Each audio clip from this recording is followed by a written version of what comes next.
Absolutely.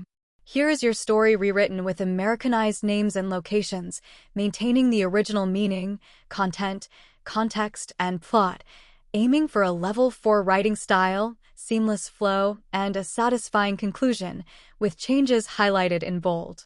The Junkyard Blockade of Willow Creek Estates. I never thought I'd wake up one day to find my entire driveway blocked by a mountain of junkyard cars deliberately placed there by our HOA board president, a woman half my age with twice my ego. But that's exactly what happened last summer and what became the battle that changed our entire community forever. They thought they had me cornered after 30 years on my own property, but what these power-hungry bureaucrats didn't realize is that I had an ace up my sleeve that would leave the entire neighborhood cheering. How would you respond when everything you've built over a lifetime is threatened by someone who doesn't respect what you've earned? I've lived in Willow Creek Estates for over 30 years. I built my dream home here back when this was just farmland, a 5-acre property with a pond, workshop, and yes, a private helipad that I installed 15 years ago when I started my medical equipment business. At 58, I'd earned everything I had through decades of hard work, and every inch of my property represented that journey. The FAA approved my helipad, the county approved it, everything was by the book. Willow Creek evolved from a small rural community into an upscale development as new homes were built around me. The inevitable happened, an HOA formed. Initially, I was grandfathered in with my existing structures and land use. My property predated their rules, and for years we coexisted peacefully. That all changed when Victoria Wellington became HOA president at 42. This ambitious corporate lawyer with too much time and perfectionism had moved in just 3 years ago and immediately began a campaign to improve neighborhood standards, translation. Make everyone's property look identical to her vision of suburban perfection, regardless of the history or character that made our community special in the first place. The real trouble started when I needed to repave my quarter-mile driveway last spring. I filed the proper permits with the county, but Wellington claimed I needed HOA approval despite my grandfather clause. When I proceeded anyway, the conflict escalated beyond anything I could have imagined. It started with warning letters about unauthorized construction, then came the daily $100 fines that I refused to pay. Wellington called special board meetings discussing my flagrant violations and detrimental impact on community aesthetics. Your driveway doesn't meet our width specifications, Wellington told me at one meeting, pointing to a rule book she practically slept with, and that helipad has got to go. Go? The helipad was here before your house was even a blueprint, I reminded her, and the FAA has jurisdiction, not you. Her face reddened. That's not how things work here anymore, Charles. The tension reached a breaking point when I hosted my annual 4th of July barbecue. I've done this for decades, neighbors, friends, family, all gathering for food and fireworks. This year, however, Wellington sent official notices to everyone in the neighborhood claiming my event violated noise ordinances and parking regulations. Half the neighbors came anyway, but the damage to community relations was done. Wellington had effectively divided the neighborhood between old-timers who respected property rights and newcomers concerned about their investments. "Don't let her get to you," said Ted, my neighbor of 20 years, as we watched fireworks that night. Some people get so focused on controlling others that they lose sight of what community really means. After the party, the harassment intensified. Board members would drive by slowly, taking pictures of my property. They sent certified letters threatening legal action. One evening, I even caught Wellington measuring the height of my workshop with a laser tool from the road. When I confronted her, she didn't even have the decency to look embarrassed. "Just doing my job," she said with that smirk that had become her trademark. "Your job is protecting the community, not harassing its longest-standing member," I told her. "Times change," she replied, brushing an immaculate strand of hair behind her ear. "Maybe you should too." The final straw came when they scheduled an emergency vote to revoke my grandfather clause entirely. The meeting was deliberately set when they knew I'd be out of town visiting my daughter after her surgery. Despite protests from several sensible neighbors, the vote passed 8-5. I returned home to find a formal notice taped to my door stating I had 30 days to bring all structures into HOA compliance, which would essentially require demolishing half my workshop, removing my boat storage, and, yes, decommissioning my helipad. I immediately contacted my attorney, Mark, who'd been my friend since college. He confirmed what I already knew. They were overstepping their authority. The grandfather clause was part of my deed restrictions and couldn't be arbitrarily revoked. "This is blatant harassment," Charles, Mark said, reviewing the documentation. "Wellington's trying to make an example of you." "Why me?" "There are other original homeowners, but none with a helipad and a reputation for standing their ground," Mark pointed out. "She wants to show everyone who's boss." "We filed an injunction, but these things take time in the courts." Wellington didn't wait. As the 30-day deadline approached, I received increasingly threatening communications. Board members began stopping by unannounced, demanding inspections. I refused entry each time. "You're only making this harder on yourself," Wellington warned during one confrontation at my gate. "Just sign the compliance agreement, and this all goes away." "My father taught me never to give in to bullies," I replied. "Best lesson I ever learned." Then came the strangest encounter of all. Wellington showed up with two men she introduced as compliance consultants. They took extensive photos and measurements of my driveway from the road. When I asked what they were doing, Wellington just smiled and said, "You'll see what happens to people who don't follow the rules." The threat was clear, but what could she possibly do? I'd lived through corporate takeovers, market crashes, and 2 divorces. An overzealous HOA president hardly seemed like a formidable opponent. 3 days later, I had to leave town for an emergency business trip. My company supplies specialized medical equipment to hospitals, and a major client in Chicago needed immediate assistance. I left early Thursday morning, planning to return Saturday afternoon. "Keep an eye on my place," I asked Ted before leaving. Something about Wellington's last visit had left me uneasy. "Will do," Ted promised, though I think Wellington's all talk. What I didn't know was that Wellington had been watching my house, waiting for me to leave. She had set her plan in motion the moment my car pulled away. I was flying back on Saturday when my phone rang. Ted's voice was frantic. "Charles, you need to get home now. The HOA has gone completely insane." "What's happening?" I asked, instantly alert. "Wellington brought in a small army at dawn. She's blocked your entire driveway with junk cars. It's like a wall of scrap metal. Everyone's out here watching. She's standing there taking photos for documentation. It's unbelievable." When I finally turned onto my street, I couldn't believe my eyes. A massive pile of junk cars, at least 10 of them, had been stacked at the entrance to my driveway. They were arranged in a pyramid, completely blocking access to my property. A large sign was posted, "Unauthorized structure, pending HOA review." Neighbors were gathered around, some taking pictures, others in heated arguments.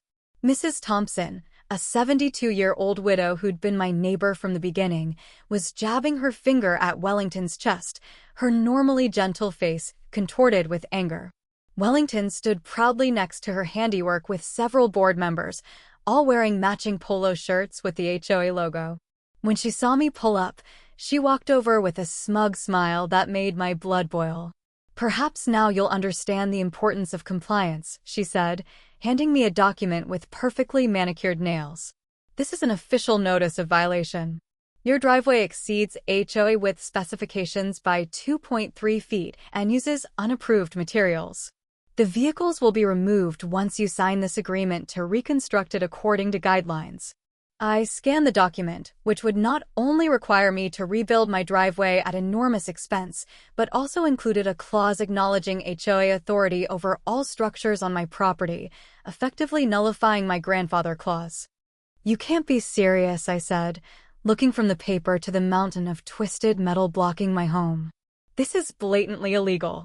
Wellington's smile widened. "Actually, we can. The HOA bylaws allow for temporary placement of visual examples of noncompliance. We're simply demonstrating what unauthorized structures look like." Several neighbors were filming this exchange. Mrs. Thompson had moved to my side, her hand on my arm in solidarity.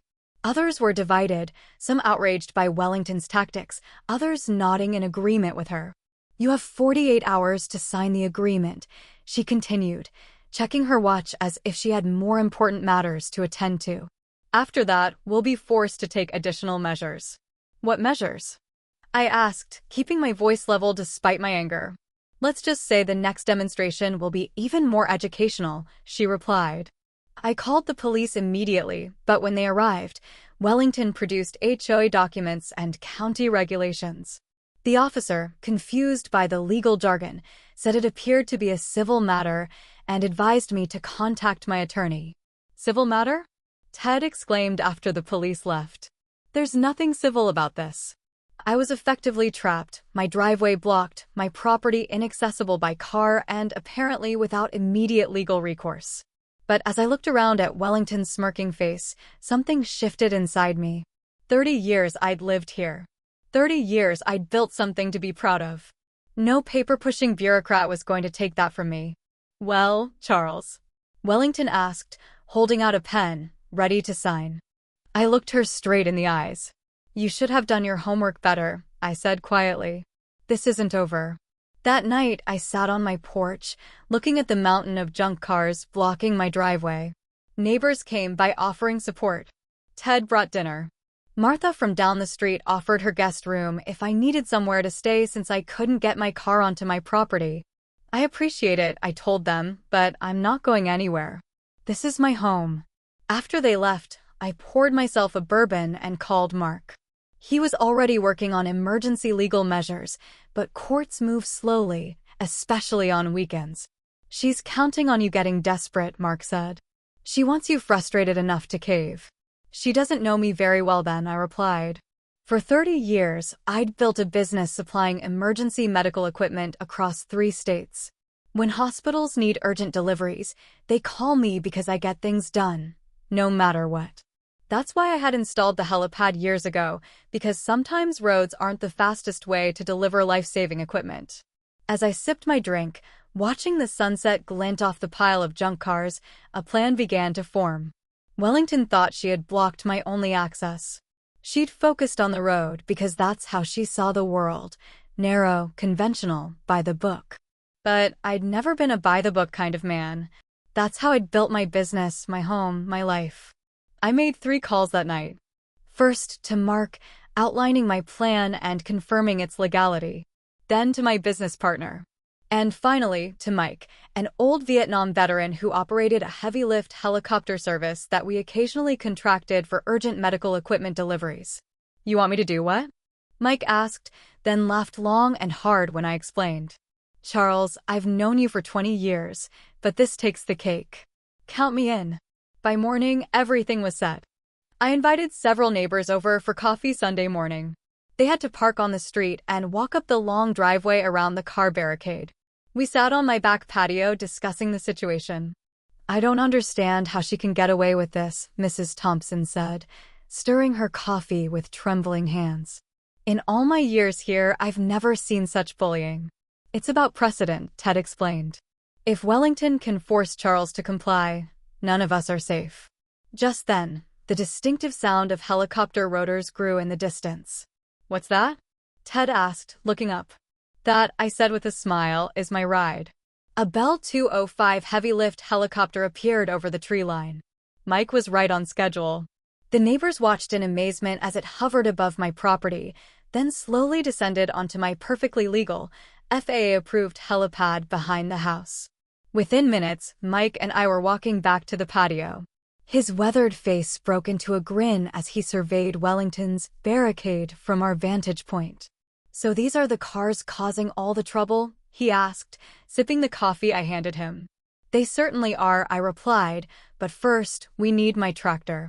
It's locked behind my gates, and I'll need it to move those cars once we get them off my driveway." "No problem," Mike said, patting my shoulder. "Your John Deere?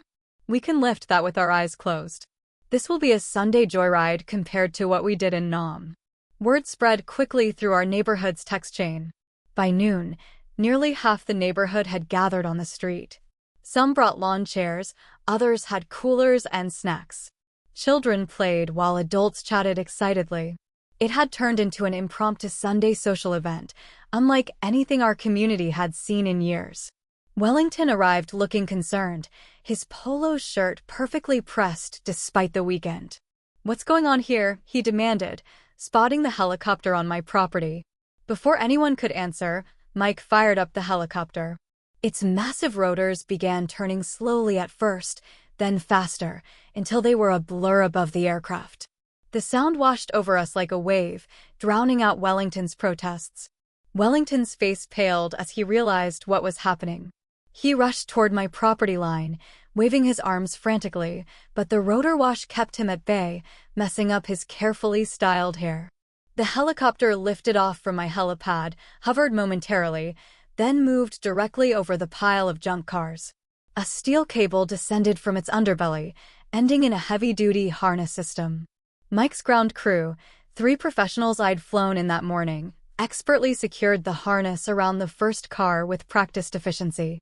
They attached the lifting apparatus, gave the signal, and stepped back. Within minutes, the helicopter lifted the first car effortlessly into the air. The crowd erupted in cheers and applause. I stood beside my tractor, ready to help move the cars once they were lifted from the driveway.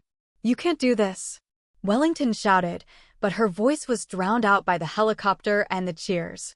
One by one, each car was lifted and carefully deposited in an open area of my property.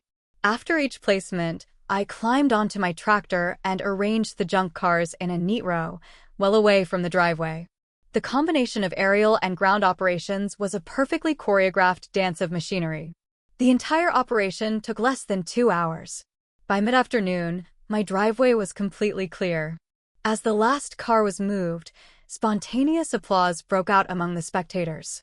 Several people hugged me. Mrs. Thompson was dabbing her eyes with a handkerchief. Even some board members who had supported Wellington looked impressed. Mike landed the helicopter one final time. As he stepped out, several neighbors asked to take pictures with him. He obliged with good humor, playing up his role as the cavalry. Wellington stood frozen, her carefully orchestrated plan literally up in the air. Her face had progressed through various shades of red during the operation. Now, as Mike shut down the helicopter, Wellington stormed over to me. "This is outrageous," she sputtered. "You have no right to move those vehicles. The HOA placed them there legally." I handed her a document of my own, the emergency injunction Mark had secured first thing that morning. "Actually, the court disagrees," I said calmly. "This restraining order prohibits the HOA from blocking access to my property. And since you claimed ownership of these vehicles by placing them here, I've simply relocated your property to a more convenient location. They're all there." I pointed to the neat row of junk cars now sitting on my lawn. "You can pick them up anytime," I added, "but I suggest you bring appropriate transportation. My helicopter isn't a free service." Wellington snatched the paper from my hand, scanned it, then crumpled it in her fist. "This isn't over," she hissed. "You're right about that," I agreed, "but the next move is yours. Choose wisely." As Wellington stormed off to her waiting luxury SUV, Ted leaned in and whispered, "I've lived here 20 years and never seen anything like this. You've given this neighborhood something it's been missing for a long time." "What's that?" I asked. "Its backbone," he replied. The following week was a whirlwind. Video of the helicopter operation went viral locally, then nationally. HOA Helicopter Hero became my unwanted nickname. Local news vans parked on our street, interviewing neighbors about the junk car showdown. Wellington tried to control the narrative, claiming I had violated numerous regulations with my dangerous aerial stunt, but the footage spoke for itself. A professional operation conducted safely and efficiently. The image of her standing there,